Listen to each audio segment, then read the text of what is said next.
Hello everyone, আমি আপনাদের কৃষ্ণা আর আপনারা দেখছেন কৃষ্ণার দৈনন্দিন অ্যান্ড বিয়ন্ড। সবাইকে জানাই শুভ সকাল। আজ রবিবার আর সাথে আজকে ভূত চতুর্দশী। আজ অনেক দিন পর একটু রোদের দেখা মিলেছে জানেন। এই দেখুন,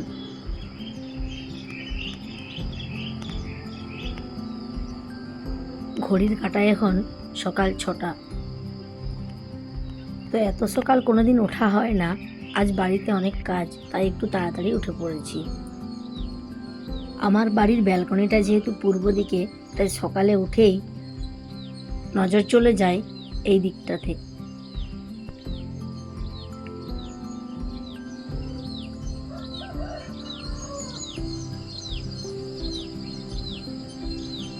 আবার এই দিকটায় দেখুন, রোদ তো আছে, রোদের সাথে সাথে মেঘটাও খুব ভালোই আছে। জানি না এই সারাদিনটা কীভাবে কাটবে, কারণ আজকে আমাদের কালী পুজোর প্যান্ডেলের ডেকোরেশনের কাজ হবে। যদি ওয়েদারটা ভালো থাকে তো খুব ভালো, নইলে একটু প্রবলেমই হবে জানেন।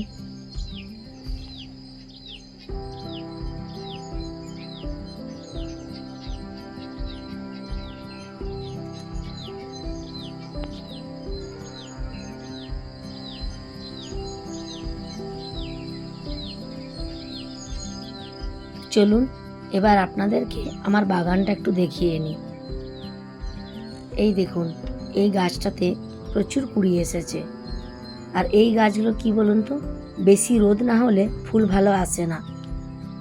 এই গাছটাতেও ডিপ গোলাপি রং ছিল আর কি, ডিপ পিঙ্ক যেটা। তো এই গাছটা মরে গিয়েছিল, আমি ভাবলাম আর হবে না। তো আবার দেখছি আস্তে আস্তে এ নতুন জীবন ফিরে পেয়েছে জানেন। এটা মরে যাওয়ার একটা কারণ আছে, হয়তো আমি একটু খাবারটা বেশি দিয়ে ফেলেছিলাম। তো এখন বাজে সকাল 8টা, আর এই দেখুন বাবা আর ছেলে মিলে ব্যালকনিতে বসে পড়েছে বাজি রোদে দেওয়ার জন্য। ছেলেও এই সবে ঘুম থেকে উঠেছে। ঘুম থেকে ওঠার পর কিছুক্ষণ কান্নাকাটি চলতে থাকে। এই দেখুন, মুডটা এখনও ঠিক নেই। তো আজকে ওকে এখানে নিয়ে এসে বসিয়েছি, তাই আজ আর কান্না করেনি। তো আজ যেহেতু রোদটা খুব ভালো দিয়েছে, তাই কিছু ইনডোর প্ল্যান্টও ব্যালকনিতে এনে রেখেছি। আর এই যে এই বাজি রোদে দেওয়া দেখে আমারও ছোটোবেলার কথা মনে পড়ে যাচ্ছে জানেন। তখনকার দিনে আমরা ছাদের উপরে, পাঁচিলের উপরে, যাতে একটু রোদ পায় বাজিগুলো, এইখানে ওইভাবে দিয়ে রাখতাম। ভিডিও শুরুতেই আপনাদেরকে বলেছিলাম যে আজকে অনেক কাজ আছে। এই দেখুন, আজ যেহেতু ভূত চতুর্দশী, আমি প্রত্যেক বছর বাড়িতে ত্রয়োদশী দিন 13টা বাতি আর ভূত চতুর্দশী দিন 14টা বাতি জ্বালাই।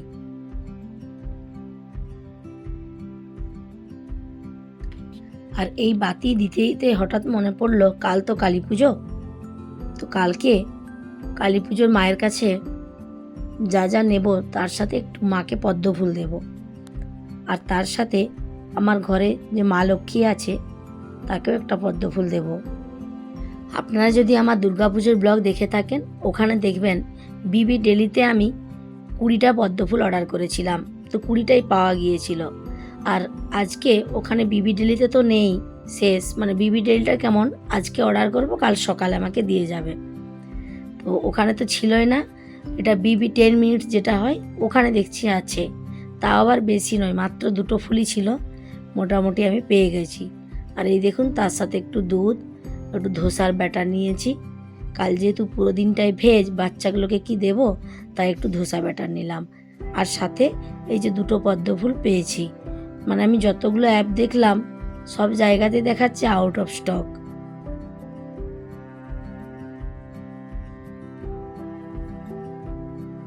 এই ছেলের জন্য একটা চকলেট অর্ডার করেছিলাম, তো ওই জন্য দেখে নিলাম একটু ডেটটা ঠিক আছে কিনা, কারণ খাবার জিনিসটা তো একটু ডেটটা চেক করে নেওয়াই ভালো। আর এই দেখুন, দুর্গাপুজোয় যে ফুলগুলো অর্ডার করেছিলাম, প্রায় অধিকাংশ প্যাকেটেই একটা ছোট একটা বড় ছিল। আর এখানে 2টো ফুলই একই সমান ছিল। যাই হোক, চলুন এবার বাতিটা জ্বালিয়ে নিই। বাতি জ্বালানো হয়ে গেলেই আমরা একটু যাব প্যান্ডেলের ওখানে ডেকোরেশনের কাজ করতে।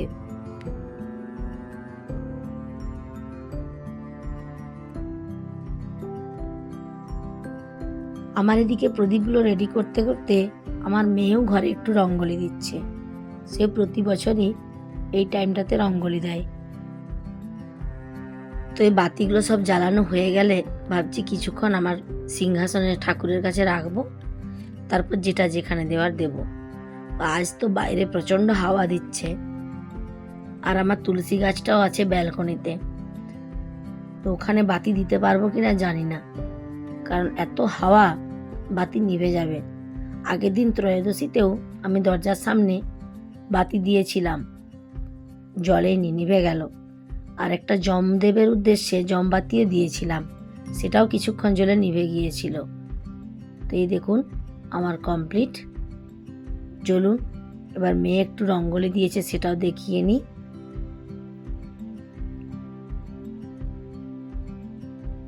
এই দেখুন, এটা ঠাকুরের কাছে দিয়েছে রঙ্গোলিটা। আর আমার ঠাকুরের উপর একটা কালারফুল লাইট লাগানো আছে, ওই জন্য মাঝে মাঝে কালার চেঞ্জ হয়ে যাচ্ছে। তো এই যে এখানে ঠাকুরের কাছে একটুক্ষণ দিয়েছিলাম আমার সিংহাসনে।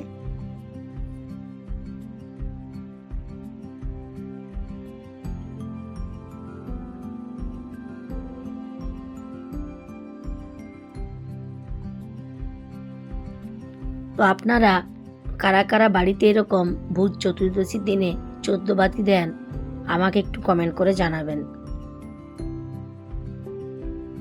তো গেটের বাইরে এতই হাওয়া, ওখানে তো দেওয়া যাচ্ছে না প্রদীপ। তাই মেয়ে বলল, মাম্মা এখানটা একটু সাজিয়ে নি, দেখতে ভালো লাগবে। তাই ও একটু এগুলো রেডি করছে। আর এই দেখুন ঘরের ভেতরেও এত হাওয়া আসছে, দরজা খোলা থাকলে সেখানেও প্রদীপগুলো নিভে যাচ্ছে।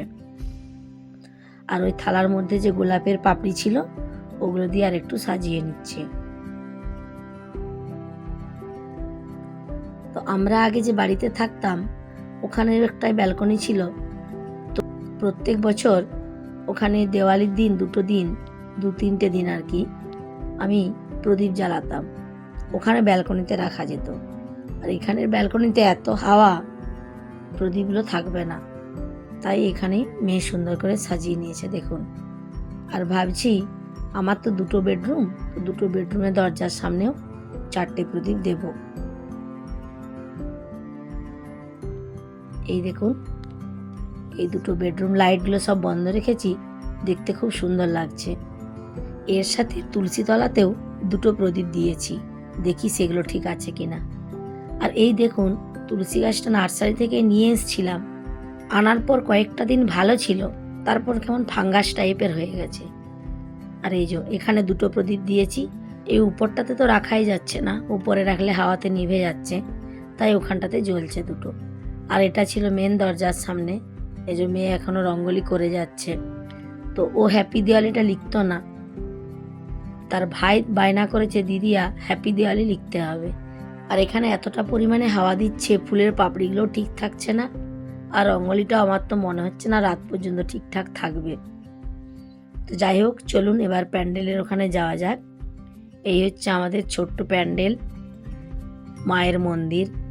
এই প্যান্ডেলটাতেই গণেশ পুজো হয়েছিল, দুর্গা পুজো হয়েছে, লক্ষ্মী পুজো হয়েছে, এবার হবে কালী পুজো। দুর্গা পুজোতে ডেকোরেশনের লোক এসেছিল, তারাই সাজিয়ে দিয়ে গিয়েছিল, সাথে আমরাও একটু নিজেদের মতো করে সাজিয়েছিলাম। আর এই লক্ষ্মী পুজোতে এই যে পেছনে বা উপরে কাপড়গুলো লাগানো হচ্ছে, তো ওগুলো দেওয়া ছিল না। আর কালী পুজোতে একটু তার চেয়ে বড় করে করা হচ্ছে তো লক্ষ্মী পুজোর থেকে, তাই এই প্যান্ডেলের কাজটা হচ্ছে। এই যে পুরোটা তেমন কিছুই নেই দেখুন। দুর্গা পুজোতে একটু ডেকোরেশনটা বেশি ছিল, ফুল টুল লাগানো ছিল, এখানে তেমন কিছুই নেই। এই কাপড় দিয়ে একটু জাস্ট এই পাশ ওই পাশ লাগিয়ে দেবে, তাতেই ডেকোরেশন। মানে প্যান্ডেলের লোক বলেছিল 22,000 টাকা লাগবে জানেন। তো সেই জন্য আমরা এই কাপড়গুলো ভাড়া নিয়ে এসে সব দাদারা মিলে সবাই মিলেই হাতে হাতে ধরাধরি করে মোটামুটি করে নিচ্ছি।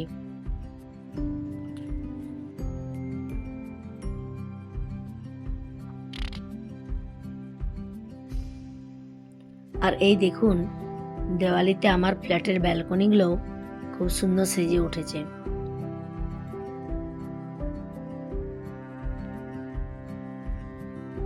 তো প্যান্ডেলের কাপড় লাগানো মোটামুটি প্রায় শেষের দিকে।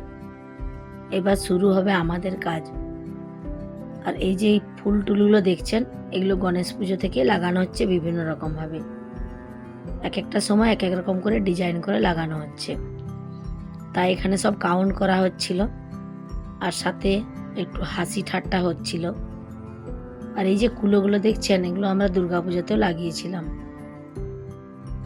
লক্ষ্মী পুজোতে কিছুই লাগানো হয়নি, তাই ভাবছি কালী পুজোতেও একটু অন্যরকমভাবে লাগিয়ে নিই। আর আজ দেবাঙ্গনা চা বানিয়ে নিয়ে এসেছিলো, সাথে বিস্কুট, তো ভালোই লাগলো। আর এই হচ্ছে আমাদের গ্রুপ। তো ওই যে হাতে পাখা নিয়ে, ও হচ্ছে দীপশিখা, ও এবার নতুন জয়েন করলো। আর ওই ব্লু জ্যাকেট পরে অন্তরা, ও দুর্গাপুজো লক্ষ্মী পুজোয় ছিল না। আর এদিকে কালো জ্যাকেট পরা অনুশ্রী, ও দুর্গাপুজোতে ছিল না। তো যাই হোক, সুন্দরভাবে সাজানো হয়ে গেছে। আর আমরা প্রায় এখন শেষের দিকে। এখানে বিশুদা আর অন্তরা মিলে লাস্ট ফিনিশিংটা দিয়ে নিচ্ছে। আর আজকে আমাদের এই ডেকোরেশনটা কেমন হয়েছে আপনারা একটু জানাবেন কমেন্টে। আর আপনাদের যদি আমার ব্লগ ভালো লেগে থাকে, অবশ্যই একটা সাবস্ক্রাইব করবেন আর বন্ধুদের মাধ্যমে শেয়ার করবেন। আর এই যে 5টা কুলো দেখছেন, এই মধ্যিখানটায় মাকে বসানো হবে।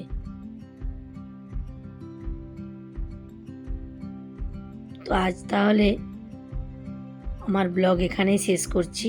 আবারও আসবো একটা নতুন ব্লগ নিয়ে। ততক্ষণে সবাই ভালো থাকবেন, সুস্থ থাকবেন।